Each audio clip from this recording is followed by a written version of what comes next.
আজকে সকাল থেকেই রান্নাটা বসিয়ে দিলাম। ঘুম থেকে উঠে গোশতটা সিদ্ধ করে নিয়েছি। এখন কিছু বেরেস্তা দিয়েছি কিছু মশলা। দিয়ে দিলাম মরিচের গুঁড়া, হলুদের গুঁড়া।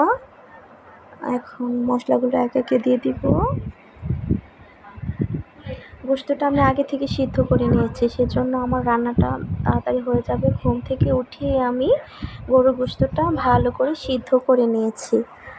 এখন আমি দিয়ে দিলাম টক দই, মরিচের গুঁড়া, তারপর এখন দিয়ে দিচ্ছি কিছুটা মাওয়াটা আমি দিয়ে দিয়েছি।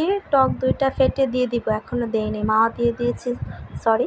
তো এখানে আমি এখন কিছুটা আমার নিজে ঘরে তৈরি করে রাখা গরম মশলার গুঁড়া দিয়েছি। সবগুলো মশলা আমি একে একে এখানে দিয়ে গোশতটা একটু মাখিয়ে তারপরে দম বিরিয়ানিটা আমি বসাবো। তবে গোশতটা আমি আগে থেকে সিদ্ধ করে নিয়েছি। এখন দিয়ে দিয়েছি কিছুটা আমার সিক্রেট মশলা। অবশ্যই সিক্রেট মশলাটা আমি আপনাদেরকে ভিডিও আগে দিয়েছি।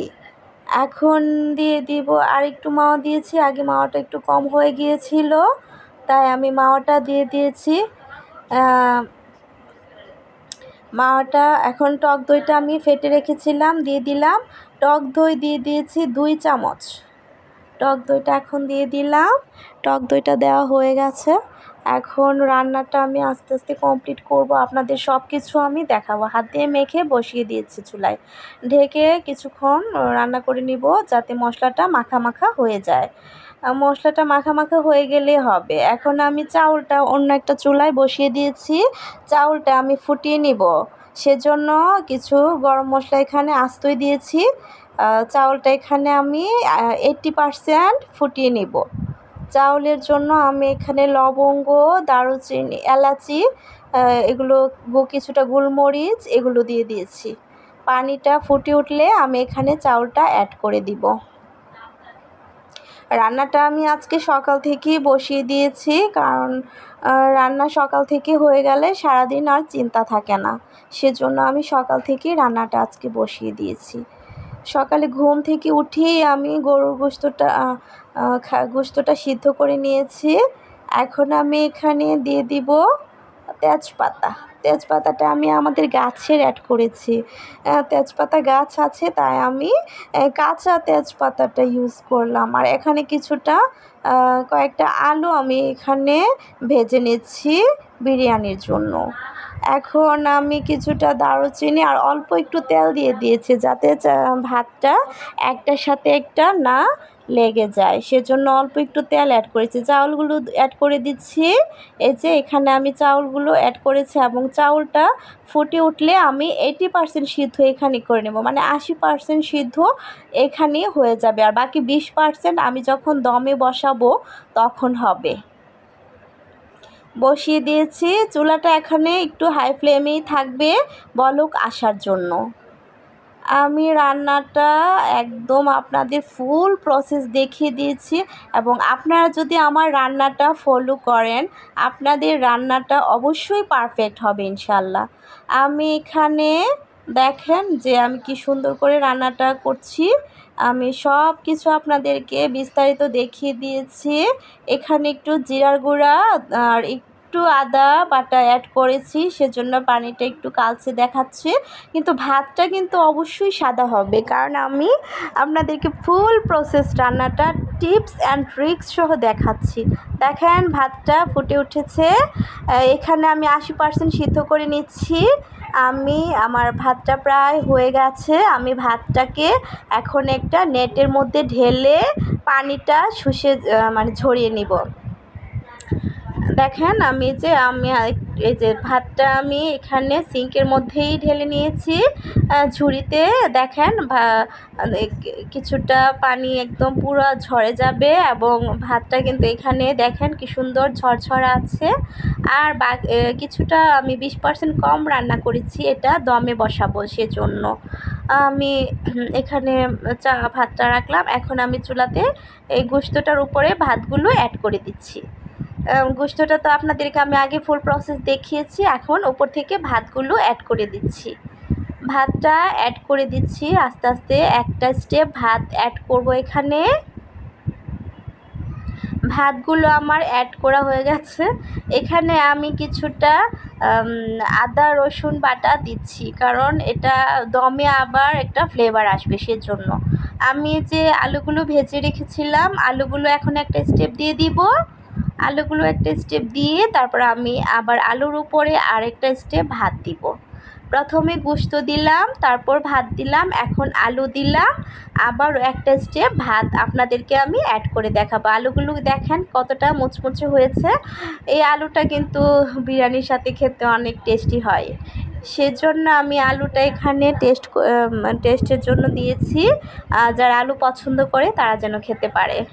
আমি আলুটা দিয়ে দিয়েছি। এখন আমি এখানে সুন্দর করে কিছুটা আলুর সাথে যে তেলটা ছিল এটা ওপর থেকে দিয়ে দিয়েছি, যাতে একটু তেলতেলে হয়। বিরিয়ানি কিন্তু একটু তেলতেলে না হলে শুষ্ক হলে খাওয়া যায় না। আর আমি কিছুটা মাওয়া আবার অ্যাড করে দিচ্ছি। আমি কিন্তু গোশতে অনেকগুলো মাওয়া অ্যাড করেছি, আপনারা আগে দেখেছেন। এখন আমি কিছুটা মাওয়া আবার এখানে আলুর সাথে অ্যাড করে দিচ্ছি। আলুর সাথে মাওয়াটা অ্যাড হয়ে গেল। এখন আমি একটা স্টেপ ভাত দিব। আমি আপনাদেরকে দেখিয়ে দিব কিভাবে আরেকটা স্টেপ ভাত আমি দিচ্ছি। ভাতগুলো আমি পাতলা পাতলা স্টেপে দিব, যাতে সব কিছু একটা একটা স্টেপে দেওয়া যায়। এখন আমি আবার আরেকটা স্টেপ ভাত অ্যাড করে দিচ্ছি। ভাতগুলো এখানে অ্যাড হয়ে গেছে। দেখেন ভাতগুলো আমি আলুর উপরে সুন্দর করে বিছিয়ে অ্যাড করে দিচ্ছি। এই যে ভাতের স্টেপটা এখানে আমি দিয়ে দিচ্ছি। আপনারা দেখেন, এই যে এখন আমি কাঁচামরিচ ফ্লেভারের জন্য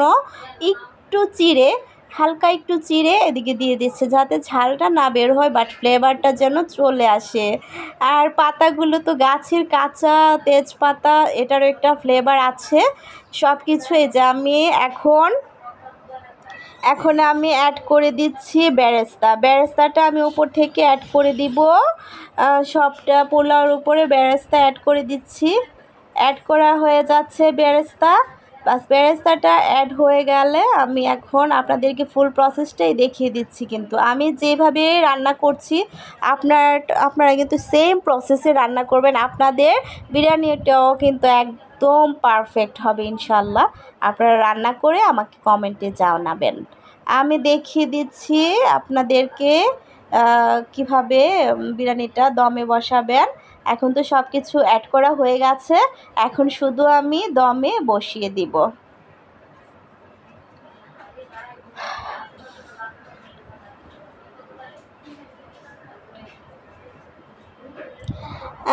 বিরিয়ানিটা আমি চুলাটা একটু লো ফ্লেমে রেখে এখন আমি একটা তাওয়ার উপরে বসিয়ে দিব, যাতে তাওয়ার উপর বসাতে নিচে থেকে পুড়বে না। সেজন্য আমি সব কিছু যেহেতু অ্যাড হয়ে গেছে, এই যে একটা তাওয়ার উপরে বসিয়ে দিব। আর যে ঢাকনাটার মধ্যে আমি আটাটা এমনভাবে লাগাতে হবে যেন কোনো রকমই ভাপটা বের হতে না পারে। বাস আমার আটাগুলো আমি জোড়া লাগিয়ে দিচ্ছি, কোনো রকম ভাপ বের হবে না। রান্নাটা একদম আমি যে প্রসেসে করেছি, আপনারা কোনো কিছু স্কিপ করবেন না। অবশ্যই আপনাদের বিরিয়ানি সুন্দর হতে বাধ্য হবে। সুন্দর হবে না কেন, অবশ্যই ঝরঝরে এবং একটা ইয়ামি ফ্লেভার নিয়ে রান্নাটা হবে। এখন আমি আটাগুলো অ্যাড করে দিচ্ছি ডেকচি আর ঢাকনার সাথে। ভালো করে আমি আটকে দিচ্ছি, কোনো দিক থেকে যাতে ভাপ বের হতে না পারে।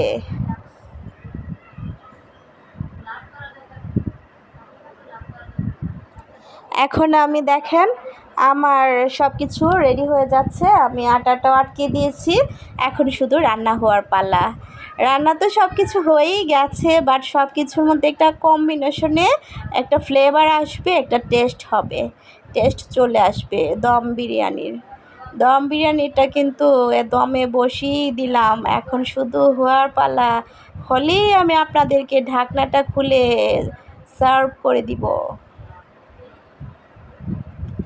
এখন আমি একটু হাত দিয়ে দেখছি যে ভিতরে একটা বুদবুদ আওয়াজ আসে কি না। বুদবুদ আওয়াজটা যখন আসবে তখন বোঝা যাবে যে রান্নাটা শুরু হয়ে গেছে, দমটা চলে এসেছে। বাস আমার বিরিয়ানি হয়ে গেছে। ঢাকনাটা খুলে কিন্তু আমি আপনাদেরকে দেখিয়ে দিচ্ছি। দেখেন আমার রান্না হয়ে গেছে। এখন আমি আপনাদের কি একটা ঘ্রাণ যে আসছে, মানে ঘ্রাণে পুরা বাড়ি ম ম করছে। এই যে উপর থেকে আর একটু ঘি অ্যাড করে দিচ্ছি। এই ঘিটার জন্য তো আরও একটা ফ্লেভার আসবে, মানে পুরা বাড়ি আপনি ঘ্রাণে, মানে আপনি বিরিয়ানিটা না খেয়ে থাকতেই পারবেন না, এমন একটা মানে ফ্লেভার ঘ্রাণ চলে আসবে।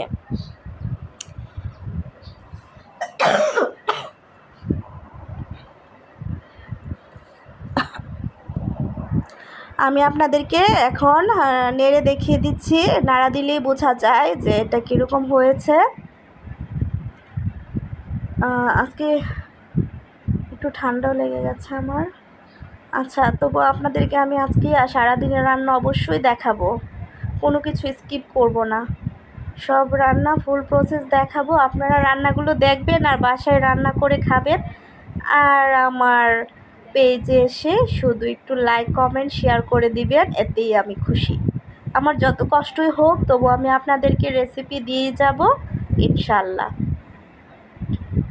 দেখেন গোস্তটা কি সিদ্ধ হয়েছে, আলুগুলা দেখেন কি আমি লাগছে, কালারটা দেখেছেন, বিরিয়ানির কালারটা দেখেন কি সুন্দর হয়েছে, মানে খুবই একটা মজার ঘ্রাণ মানে চলে আসছে। আমি আপনাদেরকে সবটাই নেড়ে দেখিয়ে দিচ্ছি। এখন ডাল বসিয়ে দিয়েছি, হলুদ লবণ দিয়ে ডালটা আমি বসিয়ে দিয়েছি। ডাল যত জাল হয় ততই খেতে ভালো লাগে, সেজন্য আমি ডালটা অনেকক্ষণ জাল করে নিব। হলুদ লবণ দিয়ে ডালটা বসিয়ে দিয়েছি। এখন আমি অন্য পাশে রান্না শুরু করে দিব। তেল দিয়ে দিয়েছি,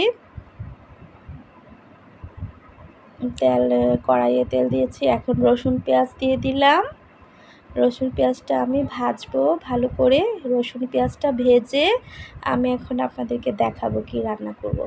আজকে এগুলো আমি দুপুরের জন্য রান্না করব। আর দম বিরিয়ানিটা আমি সকালেই রান্না করেছিলাম, এটা সকালে খাওয়া হয়ে গেছে।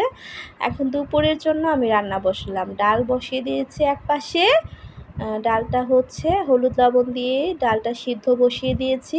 আর অন্য পাশে এখন আমি রান্না করব চিংড়ি মাছ, ইলিশ শুটকি দিয়ে বেগুন ভাজা।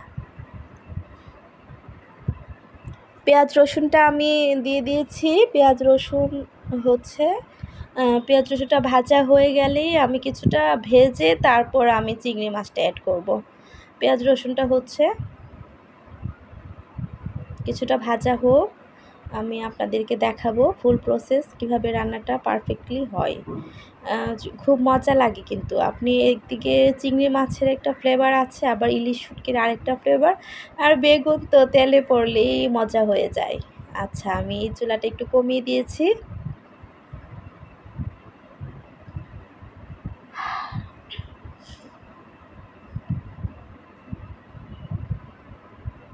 রান্নাটা আপনাদেরকে আমি আজকে সব কিছু দেখাবো। আজকে সারাদিন আমি কি কি রান্না করি সকাল থেকে সন্ধ্যা পর্যন্ত সবগুলো রান্না দেখাবো। সকাল থেকে সন্ধ্যা পর্যন্ত আমি কি কি রান্না করছি আজকে আপনাদেরকে ডিটেলসে দেখাবো। আমার বন্ধুরা আজকে আমার সারাদিনের রান্না দেখতে পাবেন। এখন আমি বসিয়ে দিলাম এক পাশে ডাল, অন্য পাশে বেগুন ভাজা, ইলিশ শুটকি দিয়ে চিংড়ি মাছের বেগুন ভাজা।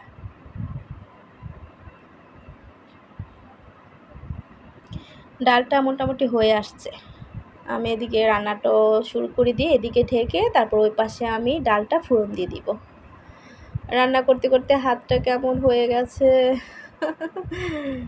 সমস্যা নেই, তবু আমার রেসিপি বন্ধ করব না। আমার বন্ধুদের কাছে আমি আমার রেসিপি দেখিয়ে যাব, যত কষ্ট হোক আমার, শুধু আপনারা আমার পাশে থাকলেই হবে।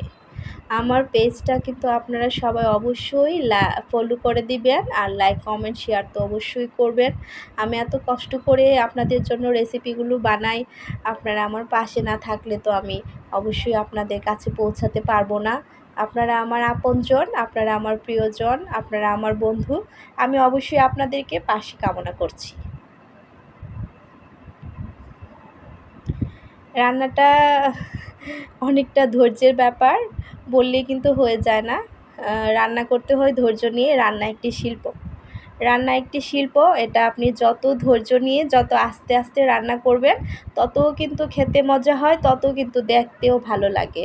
আর যে জিনিসটা দেখতে ভালো লাগে সেটা কিন্তু খেতেও ভালো লাগে।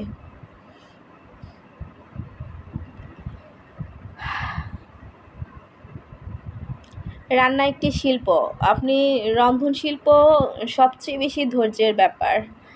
রাঁধুনিরা যে কি কষ্ট করে সারাদিন রান্না করে, আমি আজকে শুধু আমার একটা দিনের রান্না আপনাদেরকে শেয়ার করে দেখাচ্ছি। এরকম কত শত দিন রাঁধুনিরা ঘরে রান্না করে, কিন্তু এই রান্না যাই হোক, এখন দেখেন ডালটা কিন্তু কালার চলে আসছে, ফুটে গেছে, প্রত্যেকটা ডাল ফুটে গেছে। আমি এখানে নেড়ে নিচ্ছি। পেঁয়াজটা ভাজা হয়ে গেলেই কিন্তু আমি আস্তে আস্তে একটা একটা অ্যাড করে দিব। কিছুটা ভাজা না হলে তো ফ্লেভারটা ভালো হবে না, সেজন্য আমি পেঁয়াজ রসুনটা ভালো করেই ভেজে নিচ্ছি। প্রত্যেকটা রাঁধুনি কিন্তু কষ্ট করে রান্না করে, তাদের সেই রান্না যদি খেয়ে পরিবারের সবাই একটু বলে, একটু প্রশংসা করে, সে কিন্তু অনেক খুশি হয়ে যায়। আমি এখন চিংড়ি মাছগুলো অ্যাড করে দিয়েছি। আমি এখানে গুঁড়া চিংড়িগুলো ইউজ করেছি, আপনারা চাইলে বড় চিংড়ি ইউজ করতে পারেন, সমস্যা নেই। এখানে আমি গুঁড়া চিংড়িটা দিচ্ছি, এটা দেশি চিংড়ি, একটু টেস্ট বেশি হয় এবং ফ্লেভারটা ভালো আসে। পেঁয়াজ রসুনের সাথে আমি চিংড়ি মাছটা কিছুটা ভেজে নেব, কিছুটা লাল লাল হয়ে গেলে তারপর আমি অন্যগুলো অ্যাড করব। সময় নিয়ে একটু ভাজবো, কষ্ট হলেও আস্তে আস্তে। পুরো রেসিপি আমি আজকে আপনাদেরকে দেখাবো, কোথাও স্কিপ করব না। আর আপনারাও একটু কষ্ট করে আমার ভিডিওটা সবটা দেখবেন, ভালো লাগলে আমাকে একটু শেয়ার করে দিবেন, একটু লাইক করে দিবেন, একটু কমেন্ট করে জানাবেন কেমন হয়েছে। আপনারা বাসায় রান্না করে খাবেন। আমার রেসিপিগুলো সবগুলো আমি আপনাদেরকে অথেন্টিক রেসিপিগুলো দিচ্ছি, আপনারা রান্না করে বাসায় খাবেন, আমাকে জানাবেন কেমন হয়েছে।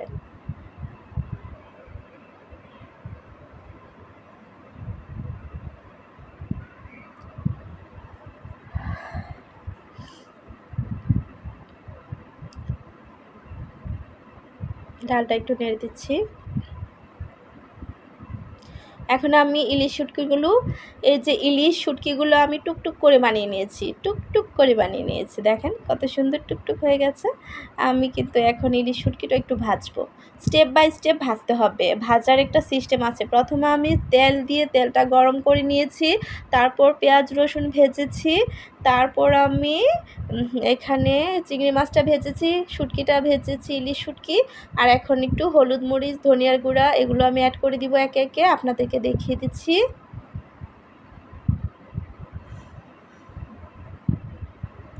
লবণটা আপনি স্বাদ মতো অ্যাড করতে পারবেন। যদি প্রথমে অনেকে একটু বুঝতে পারে না, সেক্ষেত্রে আপনি প্রথমে একটু লবণটা কম দিবেন, পরে আপনি টেস্ট করে আপনার টেস্ট অনুযায়ী লবণ অ্যাড করতে পারবেন, কম বেশি অ্যাড করা যায়, সমস্যা নেই। আমি একটু উল্টে পাল্টে ভেজে নিচ্ছি হলুদ দেওয়ার পরে।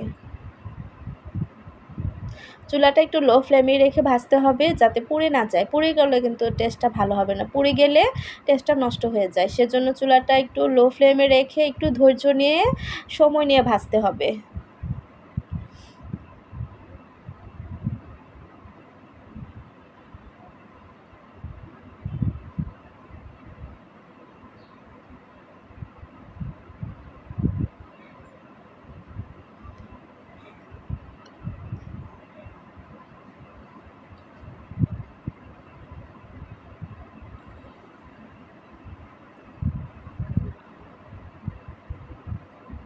মরিচের গুঁড়াটা দিয়ে দিয়েছি এ পর্যায়ে, কিছুটা কাঁচামরিচ 4-5টা অ্যাড করেছি, আর একটু আমি এখানে আদা বাটা রসুন বাটা দিয়ে দিয়েছি।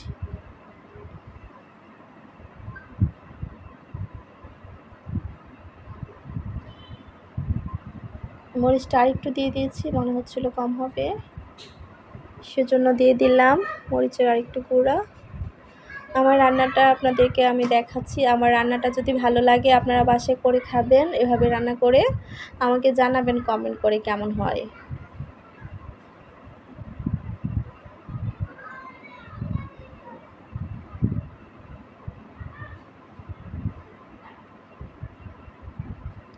বেগুনগুলো এখন অ্যাড করে দিলাম। বেগুনগুলো এ পর্যায়ে আমি এগুলোর সাথে একটু ভেজে নিব। বেগুনগুলো ভাজা হয়ে গেলে তারপর অল্প একটু পানি অ্যাড করে বাস আমার রান্নাটা কমপ্লিট করব। আপনাদেরকে আমি দেখিয়ে দিচ্ছি এভাবে। এখানে বেগুনটা এগুলোর সাথে একটু মানে চিংড়ি মাছ কী জানি বলে ইলিশ শুটকি চিংড়ি মাছের সাথে মশলাগুলোর সাথে আপনি বেগুনটা কিছুটা ভেজে নেবেন।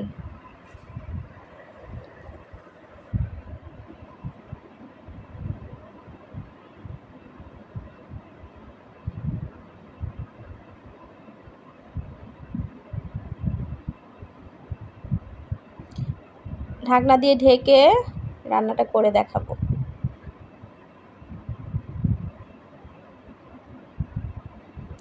ঢাকনা দিয়ে প্রায় 10 মিনিটের মতো সিদ্ধ করতে হবে, কারণ এখানে আমি এখনও পানি অ্যাড করিনি। এটা আমি এখন এই যে বেগুন থেকে যে পানিটা চলে আসবে এটা দিয়ে কষিয়ে নিব। বেগুনের পানিটা দিয়ে আমি কষাবো, আমি আলাদা কোনো পানি এখনও অ্যাড করি নাই। বেগুন থেকে একটু পানি উঠবে। অন্যদিকে আমার ডালটা কিন্তু হয়ে গেছে প্রায়। আমি এটাকে ফোড়ন দিয়ে নামিয়ে নিব।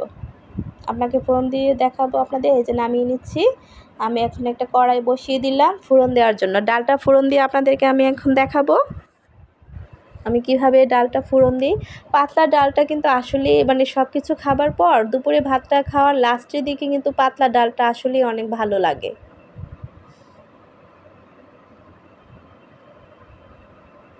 পেঁয়াজ রসুন দিয়ে আমি ডালটা ফোড়ন দিব।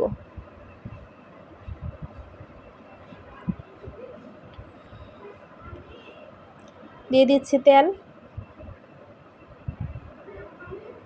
তেল দিয়ে দিয়েছি।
পেঁয়াজটা রসুনটা দিয়ে আমি এখানে আপনাদেরকে ফোড়ন দিয়ে দেখাবো। আর অন্যদিকে কিন্তু আমি ঢেকে বেগুন ভাজাটা রান্না করছি। বেগুন ভাজাটা আমি অন্যদিকে ঢেকে কিছুটা রান্না করব। আর পেঁয়াজ রসুন দিয়ে আমি এখানে পেঁয়াজ রসুনটা আমি একটু চুলাটা লো ফ্লেমে রেখে ভাজছি। ডালের ফোড়নটা কিন্তু আস্তে আস্তে পেঁয়াজ রসুনটা ভাজলে মানে চুলাটা কমিয়ে রেখে ভাজলে কিন্তু সুন্দর হয়। আর পুড়ে গেলে কিন্তু খেতে ডালটা ভালো লাগে না। আর এদিক থেকে আমি ঢেকে রান্না করলাম। আমার বেগুন ভাজাটা কিন্তু দেখেন এ পর্যায়ে প্রায় হয়ে গেছে। আমি তবুও একটু পানি অ্যাড করব যাতে মশলাটা মাখা মাখা হয়। অল্প একটু পানি অ্যাড করব। আমার বেগুনটা কষানো হয়ে গেছে। আমি অল্প একটু পানি অ্যাড করে আর একটু সিদ্ধ করে নিব। বেগুন সিদ্ধ হয়ে গেছে, বাট মশলাটা একটু কষা কষা হওয়ার জন্য, মশলাটা একটু ঘন, গ্রেভিটা একটু ঘন হওয়ার জন্য একটু পানি অ্যাড করতে হবে। আর এদিকে কিন্তু আমার পেঁয়াজ রসুনটা ভাজা হয়ে গেছে ডালের ফোড়ন দেওয়ার জন্য। আমি ডালের ফোড়নটা আপনাদেরকে দেখিয়ে দিব। ওই যে দেখেন আমার পেঁয়াজ রসুনটা কতটা সুন্দর হয়েছে। অল্প আঁচে পেঁয়াজ রসুনটা ভাজলে কিন্তু ফোড়নটা সুন্দর হয় আর ডালটা খেতে কিন্তু অনেক মজা হয়। ডাল কিন্তু মানে খাবার শেষে একটা তৃপ্তি নিয়ে আসে। খাবারের শেষ পর্যায়ে ডাল যদি স্বাদ হয় খেলে কিন্তু একটা আপনি খাবারের পুরো তৃপ্তিটা পাবেন। আমি এখন ডালে ফোড়নটা দিয়ে দিচ্ছি, আপনাদেরকে দেখাবো। এই যে আমার ডালে ফোড়নটা দেওয়া হয়ে যাচ্ছে। এই যে আমি এখানে ডালটা নামিয়ে রেখেছিলাম, ফোড়নটা দিয়ে দিয়েছি। আর কিছুটা ধনেপাতা কাঁচামরিচ আমি এখানে রেখেছি, উপর থেকে দিয়ে দিব, এটা ফ্লেভারের জন্য আমি দিয়ে দিব। এই যে ধনেপাতা কাঁচামরিচ এখানে আমি কেটে রেখেছি, এখানে আমি একটু ধনেপাতা কাঁচামরিচ উপর থেকে দিয়ে দিব, তাহলে আমার ডালের ফ্লেভারটা সুন্দর হবে।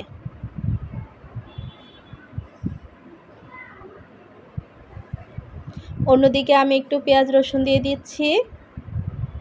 এখানে আমি একটু পেঁয়াজ রসুন অ্যাড করছি এই কড়াইটাতেই, ডালের কড়াইটাতেই আমি আরেকটা রান্না শুরু করে দেব, কারণ ফোড়ন দিয়েছি পেঁয়াজ রসুন দিয়ে, তেল দিয়ে। এখন আমি পেঁয়াজ রসুন তেল দিয়ে যেহেতু রান্নাটা বসাবো, কোনো সমস্যা নেই, আমি রান্নাটাই পাশে এই কড়াইয়ে বসিয়ে দিচ্ছি।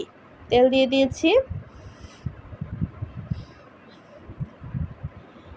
নেড়ে নেড়ে আমি এখন রান্নাটা বসাচ্ছি। দেখেন যে পেঁয়াজ রসুনটা আমি একটু নেড়ে ভালো করে তেলের সাথে মিশিয়ে দিচ্ছি।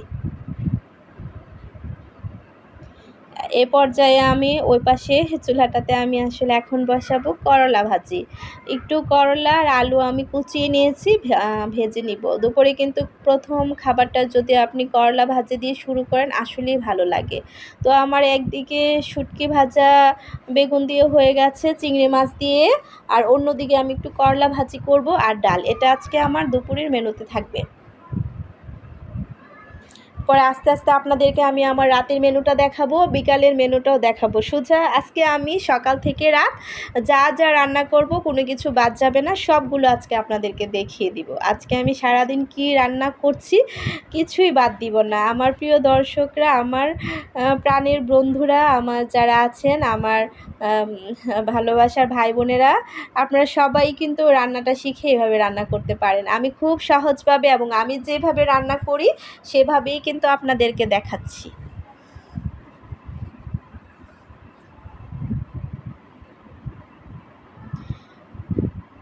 ভিউয়ার্স, আপনারা দেখেন আমি এখানে কিছুটা কাঁচামরিচ অ্যাড করে দিয়েছি। কাঁচামরিচগুলো আমি অতটা ভাজবো না, হালকা একটু ভেজে নিব। বাস, আমি এখন করলা অ্যাড করে দিয়েছি। করলা আর আলু দিয়ে আমি ভাজাটা করব। করলা ভাজাটার সাথে একটু আলু দিলে তেঁতু লাগে না, নয়তো একটু তেঁতু লাগে, খেতে ভালো লাগে না।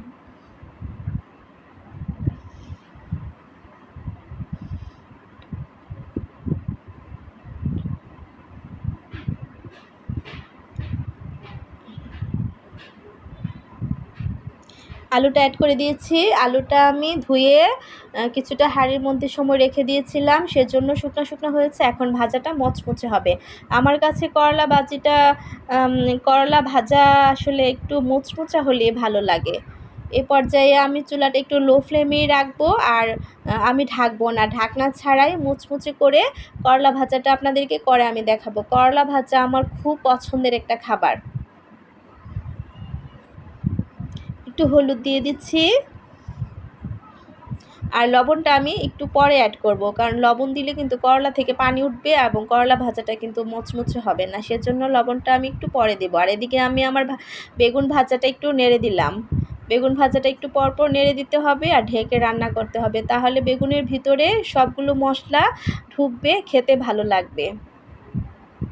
চিংড়ি মাছগুলো দেখেছেন কেমন মচমচা হয়েছে, আর শুটকিগুলোও কিন্তু অনেকটা মুচমুচা হয়েছে, আর বেগুনটাও মুচমুচা হয়েছে। ভাজাটা একটু মুচমুচা টাইপেরই হবে, ক্রিস্পি হবে, খেতে ভালো লাগবে। সামান্য একটু পানি দিব যাতে গ্রেভিটা একটু ঘন হয়।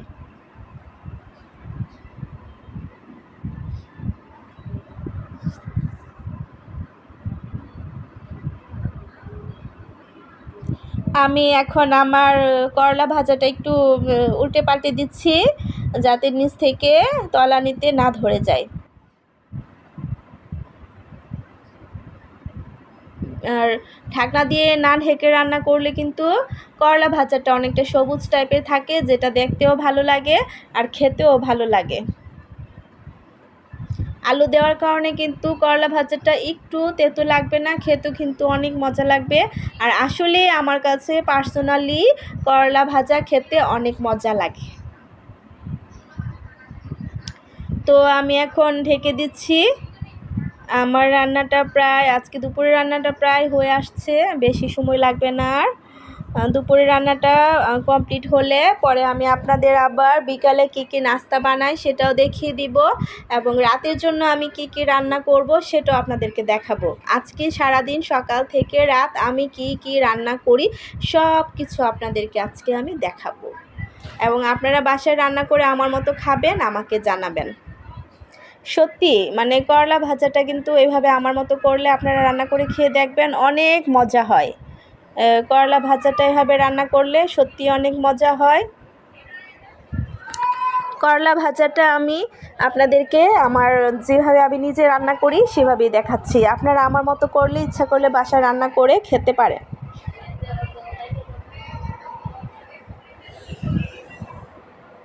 এ পর্যায়ে আমি করলা ভাজাটা হয়ে গেছে, এদিকে আমার বেগুন ভাজাটাও প্রায় হয়ে আসছে।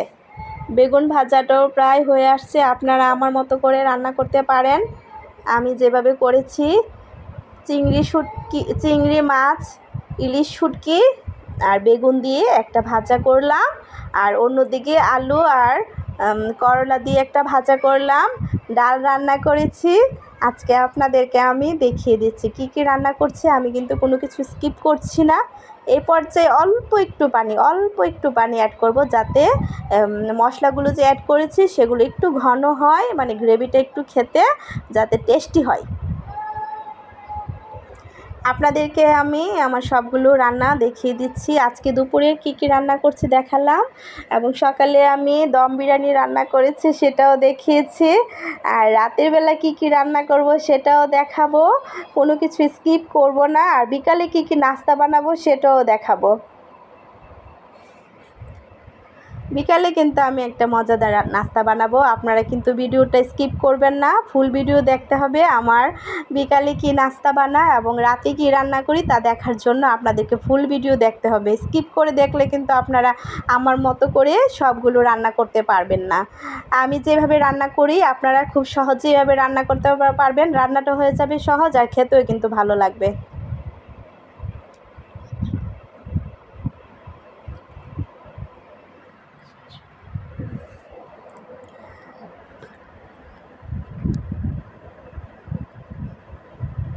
করলা ভাজাটা দেখেছেন কেমন সবুজ সবুজ হয়েছে, আর হবে কিন্তু মুচমুচে। মানে আপনি এই করলা ভাজাটা দিয়ে গরম গরম দুপুরে এক প্লেট ভাত এমনিই খেয়ে ফেলতে পারবেন। এই করলা ভাজাটা দিয়ে আপনারা দুপুরে গরম গরম এক প্লেট ভাত খেয়ে ফেলতে পারবেন।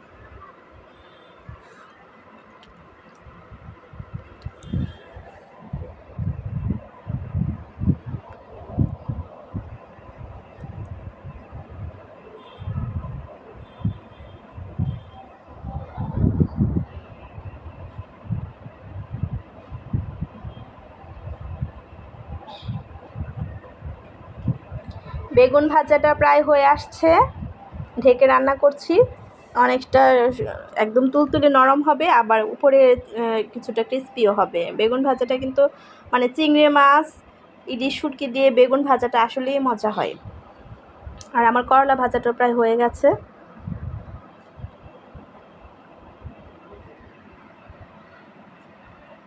দেখেন কতটা লোভনীয় হয়েছে আমার এই চিংড়ি মাছ ইলিশ শুটকি দিয়ে বেগুন ভাজা।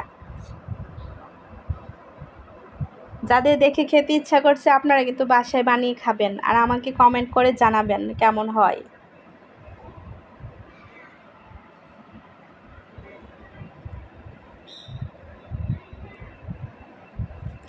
ভালো করে একটু নেড়ে দিচ্ছি যাতে কড়াইয়ের তলানিতে লেগে না যায়, আর চুলাটা আমি লো ফ্লেমেই রাখছি।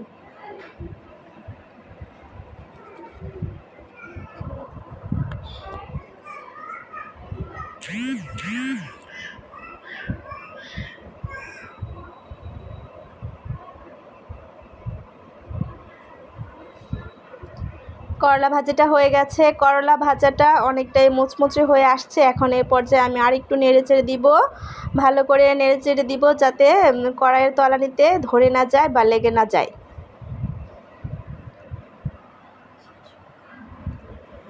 আপনারা দেখেন আমি করলা ভাজাটা প্রায় হয়ে আসছে। আপনারা অনেক ধৈর্য ধরে আমার ভিডিওটা দেখছেন, সেজন্য আপনাদেরকে ধন্যবাদ।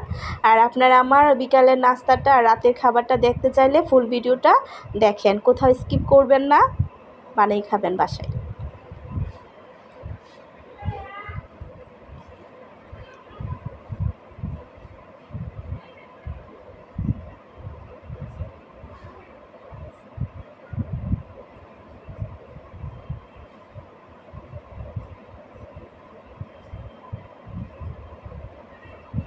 আর একটু ঢেকে দিচ্ছি বেগুন ভাজাটা।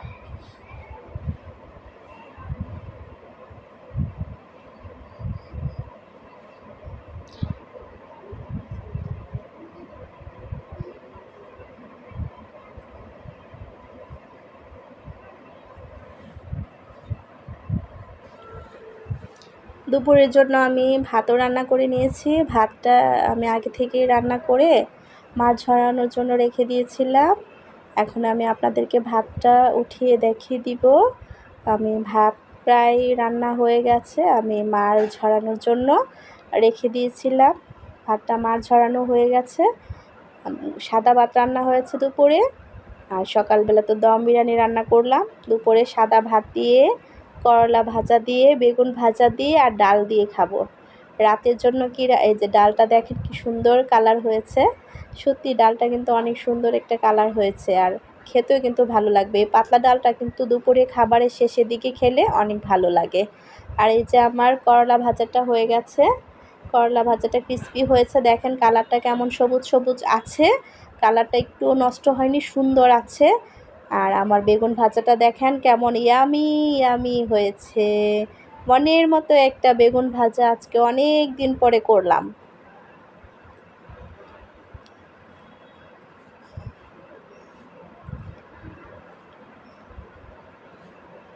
রান্না অনেক ধৈর্যের বিষয়, রান্না করতে হয় সময় নিয়ে। আপনি যত সময় নিয়ে আস্তে আস্তে ধীর প্রসেসে রান্না করবেন, আপনার রান্না ততই সুন্দর হবে। কিছুটা বিলাতি ধনিয়া পাতা উপর থেকে অ্যাড করে দিয়েছি। বিলাতি ধনিয়া পাতা উপর থেকে অ্যাড করেছি। এ পর্যায়ে আমি আর কয়েকটা কাঁচামরিচ দিয়ে দিলেই আমার বেগুন ভাজা কমপ্লিট হয়ে যাবে। ধনিয়া পাতাটা দিয়ে আমি আরেকটু নেড়ে চেড়ে দিচ্ছি যাতে পাতাটা সিদ্ধ হয়ে যায়। ঢেকে দিলাম। বেগুন ভাজা হয়ে গেছে, করলা ভাজা হয়ে গেছে, ডাল রান্না করা হয়ে গেছে, ভাত রান্না করা হয়ে গেছে। আমার দুপুরের রান্না প্রায় কমপ্লিট হয়ে আসছে।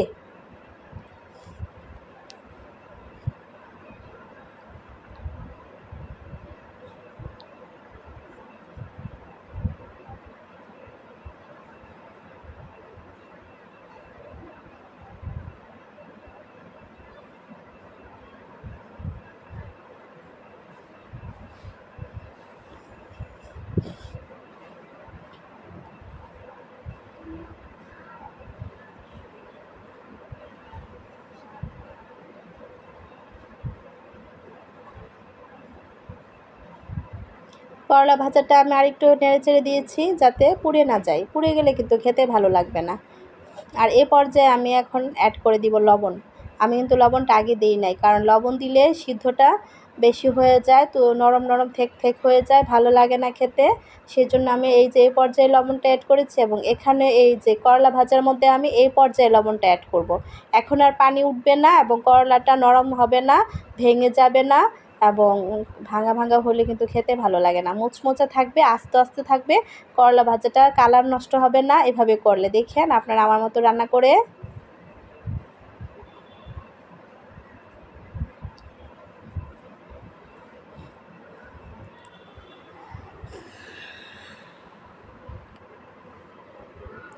এখন আমি লবণটার সাথে সবগুলো করলা আলু মিশিয়ে নিচ্ছি যাতে লবণটা ঢুকে। লবণ না হলে কিন্তু খাবার খেতে ভালো লাগে না।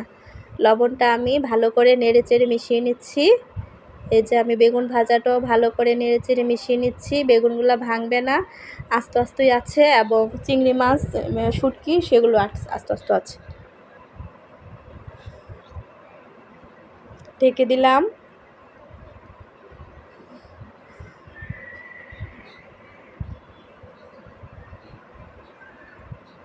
করলা ভাজাটা আমি চুলাটা একদম লো ফ্লেমে রেখে, অল্প আঁচে রেখে, লো ফ্লেমে চুলাটা রেখে কিন্তু ভাজতে হবে। কোনোভাবেই চুলা হাই ফ্লেমে দেওয়া যাবে না, তাহলে কিন্তু পুড়ে যাবে আর খেতে ভালো লাগবে না।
বেগুন ভাজাটা হয়ে গেছে, করলা ভাজাটা হয়ে গেছে, ডাল রান্না করা হয়ে গেছে, এখন ভাত রান্না করা হয়ে গেছে। দুপুরে রান্নাটা আমার কমপ্লিট হয়ে গেছে।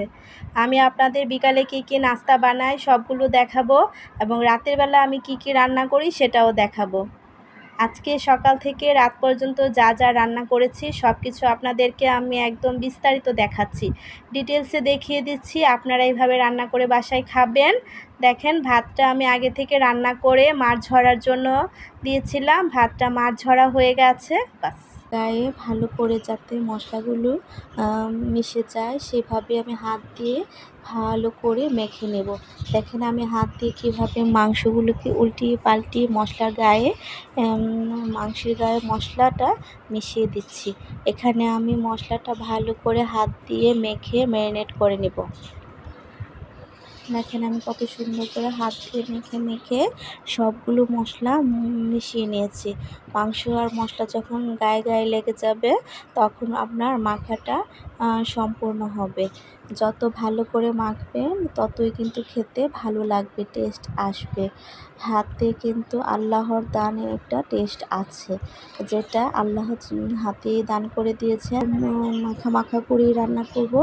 1 চামচ ঘি নিয়ে নিয়েছি, এটা টেবিল চামচ, আমি এখানে 4 চামচে 1 চামচ ঘি নিয়ে নিয়েছি।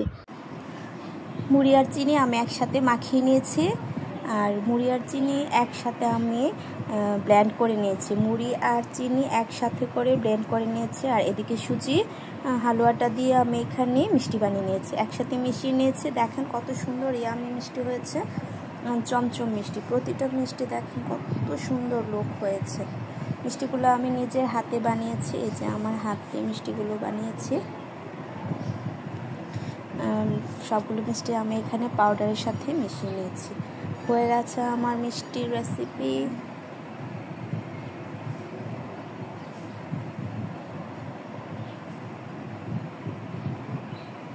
শান্তি।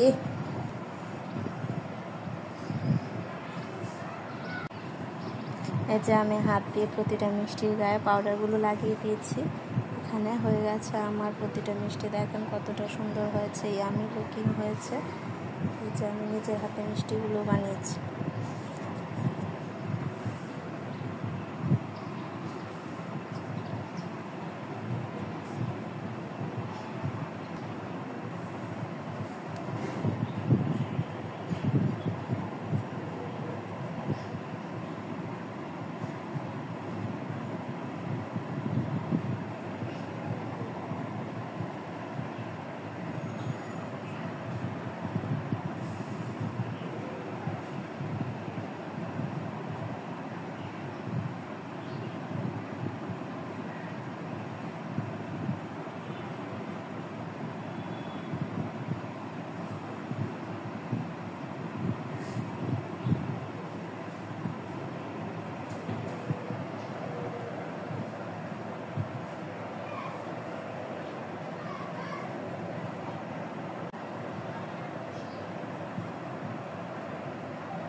আমার পুরো ভিডিও দেখতে চাইলে আমার লং ভিডিও আছে, ওখানে দেখে নেবেন। রেসিপি বাই জান্নাতুল আইরিন। মিষ্টিটা ইয়ামি হয়েছে। শুটকি দিয়ে লাউ রান্না করব। অনেক দিন ধরে শুটকি দিয়ে লাউ রান্না করি না, তো বলতে গিয়ে ভুলেই গেছি। এই যে লাউটা আমি সুন্দর করে কুটে ধুয়ে নিয়েছি, আর শুটকিগুলো দেখেন আমি কুটে ধুয়ে নিয়েছি। এগুলো হচ্ছে চ্যাপা শুটকি, ব্রাহ্মণবাড়িয়ার বিখ্যাত চ্যাপা শুটকি। আমি এখন শুটকিগুলো প্রথমে পানিতে দিয়ে দিব, তারপর কাঁটাটা ফেলে তারপর আমি সব কিছু অ্যাড করবো। আপনাদেরকে আমি দেখিয়ে দিচ্ছি। এই যে দেখেন আমি একটু পানি ফুটিয়ে নিয়েছি, এখানে শুটকিগুলো অ্যাড করে দিলাম। আমার শুটকিগুলো এখানে অ্যাড হয়ে গেছে, কাঁটাগুলো বের হয়ে যাবে।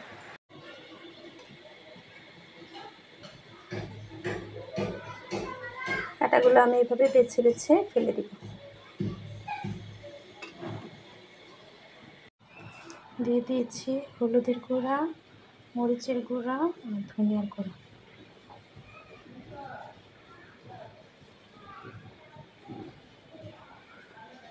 হলুদের গুঁড়া, মরিচের গুঁড়া, ধনিয়ার গুঁড়া তিনটা দিয়ে দিয়েছি। এখন কিছুটা সিদ্ধ হলে আর বাকিটা দেখা।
এই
মাছটা এদিকে ভাজা হয়ে গেছে, আর এখানে আমি ধনে পাতাটা কুচিয়ে নিয়েছি। আর এদিক দিয়ে আমার এই যে কচুরমুখিটা ভুনা হয়ে গেছে, দেখতে পাচ্ছেন কত সুন্দর ভুনা হয়েছে।